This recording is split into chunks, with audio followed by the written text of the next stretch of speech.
But remember, you first have to establish what happened. Lack of debris. Again, if over 1 million tons of debris slammed the ground, you'd see a pile of debris left over. All right, you go to work on a nice September morning. And there's Tower 1, there's Tower 2, and you work down here in Bankers Trust. So you're going to go into your office there in Bankers Trust, and then you're going to look out the window and see what you can see. Down here, you look out the window. What's it going to look like? That's looking out that window. Air-conditioned office, looking across the street, and whoops, where did the building go? This is right after 9/11. Tower 2 is basically missing. Tower 1 is missing over there. I think everyone would have to agree there's not enough stuff left piled up on the ground. So again, we were looking out there. Now we're going to look the other direction. And this main body goes missing. Just the north wing is left. The building just went missing. That's building 4. It was a 9-story building.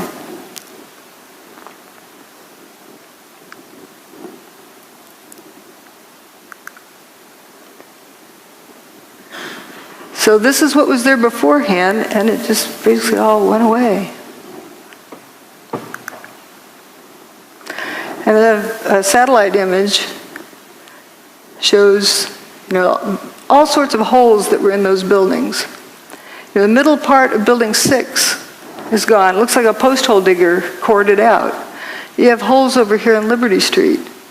Even some holes in Vesey Street. And notice again that north wing is remaining, but the main body's gone.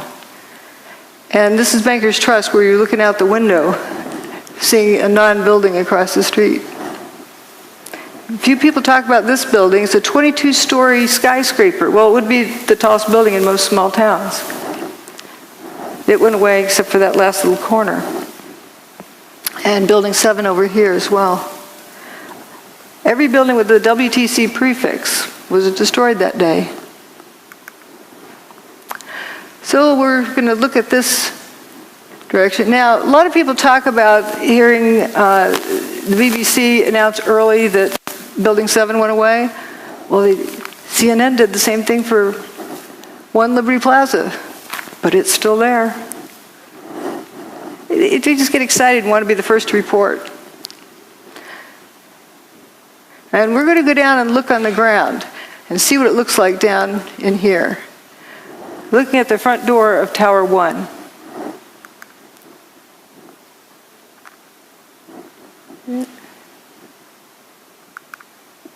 So here we are down on the ground. There's Tower 1, the north and south walls. Ambulance that was parked in front of the front door of Tower 1. It doesn't look clobbered by anything. This picture, I believe, was taken on 9/11, later in the day. I don't see any big steel beams on the ground. There's aluminum cladding. The towers were built with steel columns on the outside that were covered with aluminum cladding. And you see the aluminum cladding. The ambulance looks pretty good. This was the day after 9/11. Peter Jennings in the studio.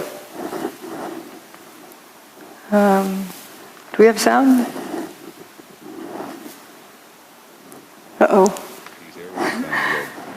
Well, what Peter Jennings is saying is, George, oh, you got it. And have you been able to Start again. This is Stephanopoulos is down in Lower Manhattan today. George, I don't know if you heard a little earlier me raise this question, which was actually raised by ABC's Jackie Judd as we look at these areas down below. And the video of where the towers used to stand and where is all the rubble gone. And have you been able to, is there any way you can answer that question? I'm sorry, Peter, I didn't get the question. Okay, I apologize. Jackie Judd and several other people keep asking us, when you look at where the towers used to stand, there is surprisingly so little rubble. Where did all the rubble go?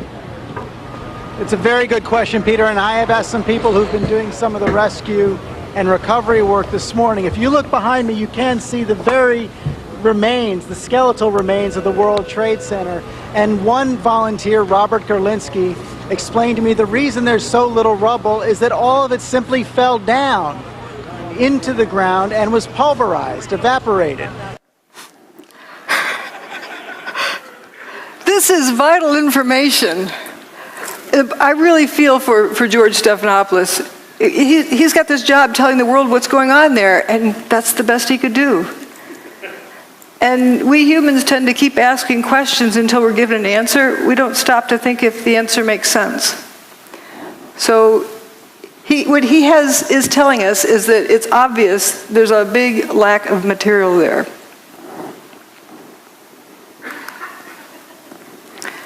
And here's an elevation map of what was left.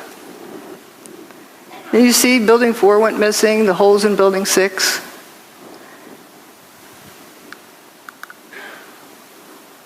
Here's a firefighter in stairwell B. I heard this very, very loud noise above me. It was just a tremendous roar. Right down here, while that picture was taken. It was above, and it sounded like it was coming towards you, and then the wind, a very, very fierce wind, and my head started lifting me up off the ground, and so that's when I crouched down. The next thing I just crouched down. I got to the corner of the staircase by the railing, and I just got as small as I could possibly get. Because I'm not a big guy to begin with, so fortunately I'm not. So I got in and I literally, I guess the best way to describe it, I tried to crawl into my fire helmet. That's what I wanted to do, just to protect myself. And I wasn't sure what was going on. I thought the building might be coming down, and I figured, okay, this could be it, and I was a little angry. I said, so like, damn it, like, why me? Why, it's beautiful. I'm going to die in the World Trade Center on a beautiful summer morning. It's like a little denial and disbelief sets in, and so then I started getting hit with stuff. It was just debris was hitting me, and it went dark, and then the next thing was just total silence, nothing, no wind. No noise, no light, nothing. And then I started hearing noises. I started hearing like moaning, and guys were starting to communicate, yell out. These were the guys I was trapped with.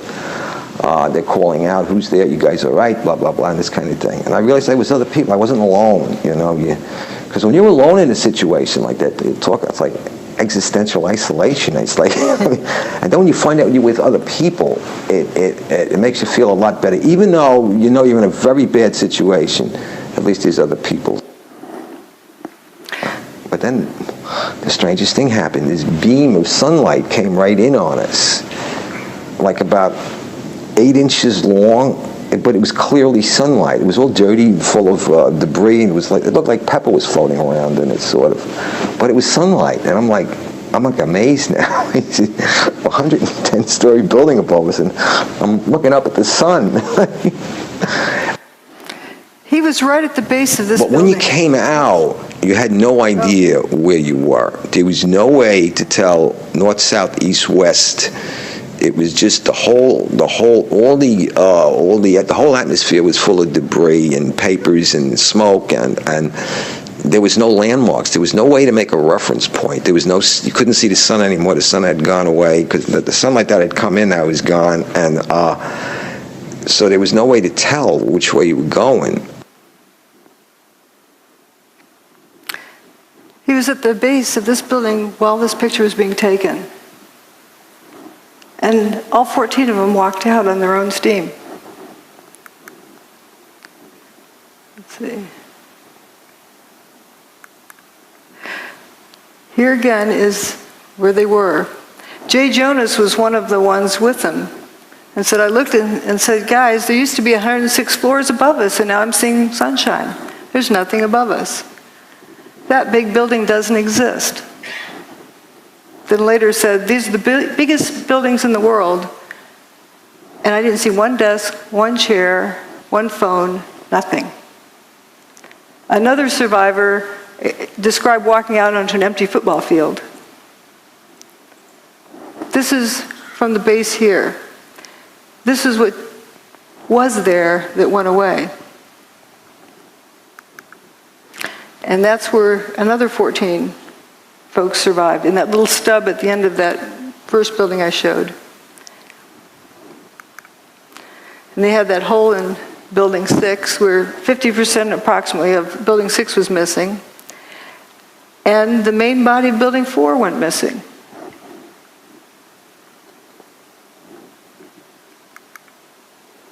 Every time a floor hit another floor, it would not only make a noise, but it would cause tremendous vibration. So we're being bounced up and down off the floor, hearing this collapse coming closer and closer. Mickey Cross was caught on the second floor. My helmet started flying off my head. I had forgotten to snap my helmet. So I grabbed my helmet. I guess instinctually I just pulled myself down the corner. The collapse of the North Tower created a massive rush of air. I was blown down 6 stories down to the first floor, and all I could remember while I was being blown down was, oh my God, oh my God, oh my God. There wasn't any time to think about anything. The 110-story tower disintegrated in just 10 seconds. It was that fast, yet for me it was kind of slow motion too at the same time. And I remember thinking to myself, I said, oh shit, this is it, we didn't make it.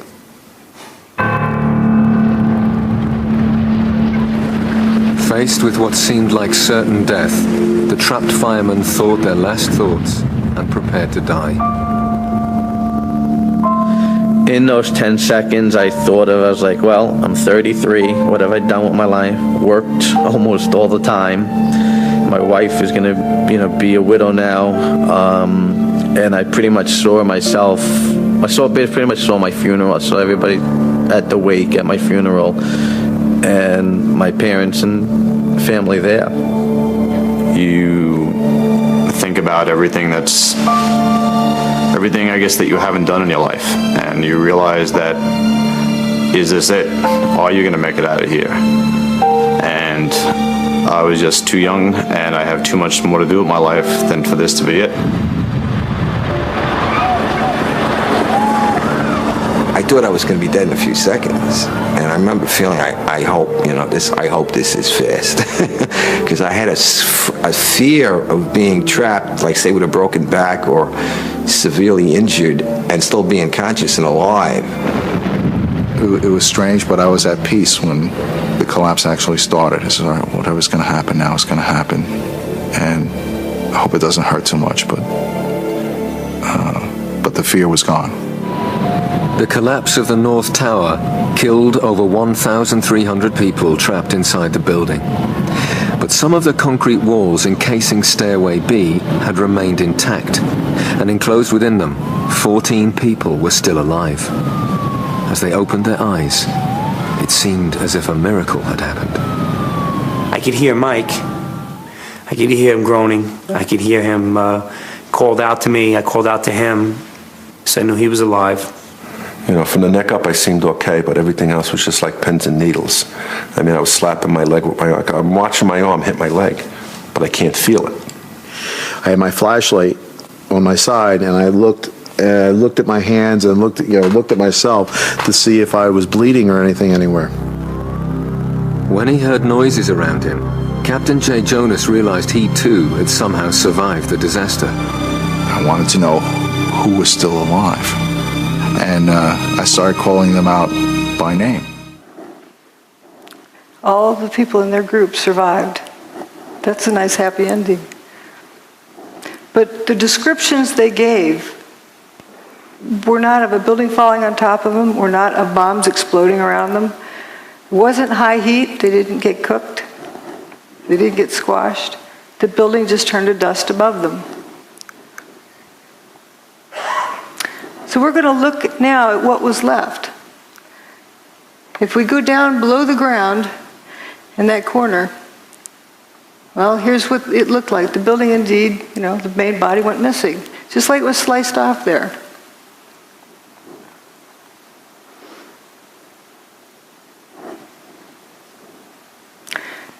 So the mall is in the first story below ground. And there's some firefighters that were walking along there. We're going to go down one story and look at them. The perspective.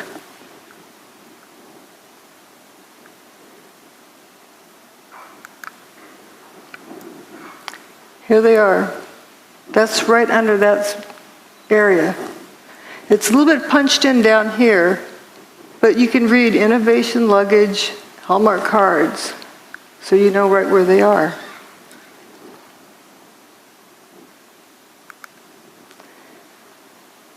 So now we're going to go a couple of stories below that to the loading docks.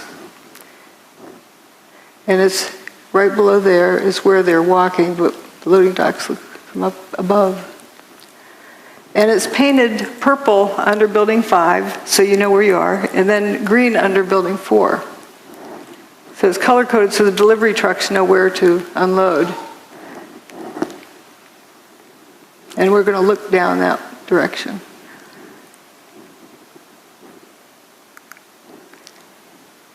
Just after 9/11. Listen to the echo in this audio clip.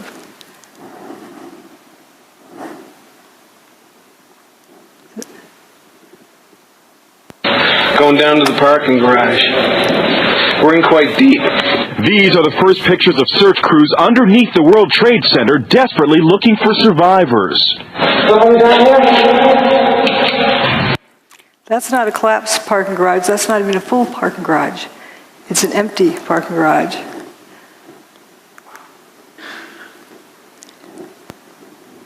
And we had this left. You can see remains of Tower 1. Stairwell B where those guys survived, and it's all at ground level. There was a lot of dirt brought in. We were able to move 120 dump trucks out of the city last night, which will give you a sense of the work that was done overnight. So some of the debris has already been removed. More of it is being removed, and it'll be done by barge all throughout the day today. Did you think it was going to get cleaned up in one day? Again, here's the ambulance picture and all that was left. Where's the debris of 1 million tons of building? One of the other survivors said this. You know, we kept telling him we're in third floor, fourth floor, stairwell B, North Tower. Where are you? North Tower, stairwell B. Where are you? Stairwell B, North. Don't you know where North Tower is? They didn't know where the North Tower was because there's nothing left.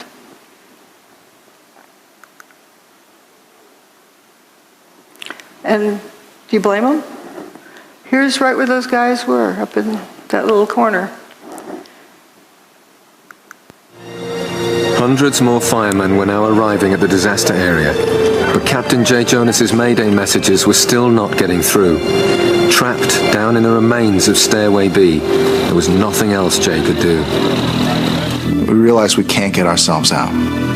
And that's a big mental leap for a fireman to take, because we're so used to being the people who are going in to rescue someone. Now, the roles are reversed, and you realize you're helpless yourself. But with the survivors buried alive beneath a debris field that extended over 16 acres, it seemed they would need another miracle to save them.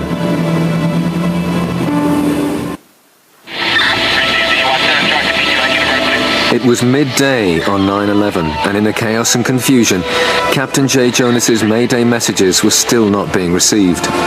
The fireman had no idea there was a pocket of survivors nearby. Then Jay again tries to make radio contact. Unexpectedly, this time his call is picked up. One of the officers coordinating rescue operations is Chief Nick Visconti. He responds to J. Jonas's Mayday call. Operations to ladder 6. All units stand by. Operations to ladder 6. I got a radio transmission from Nick Visconti. I heard operations post to ladder 6. Operations post to ladder 6. This is Jay, where are you? Okay, 10-4. North Tower, stairwell B as in boy on the second floor. But But the location Jay gave was unbelievable to them. The North Tower no longer existed. They asked for his location again. He asked me that a couple times, and one time he asked me that. Somebody else got on the radio and said, "Where's the North Tower?" I remember somebody saying that, "Where's the North Tower?" on the radio. And I said, "Oh shit." I says, it's not good.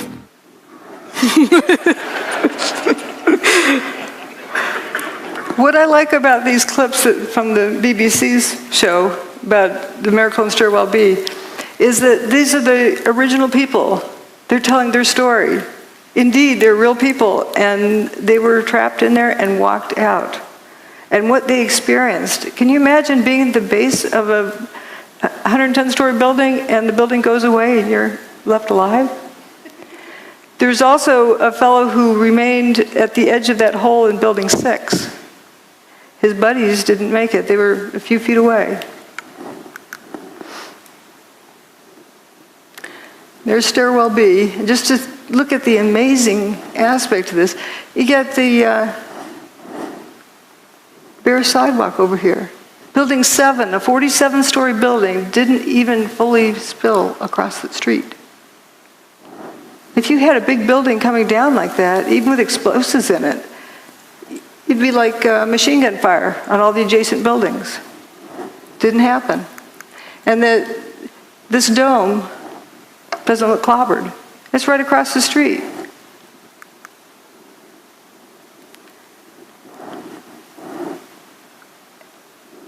You don't see that debris piled up on the ground.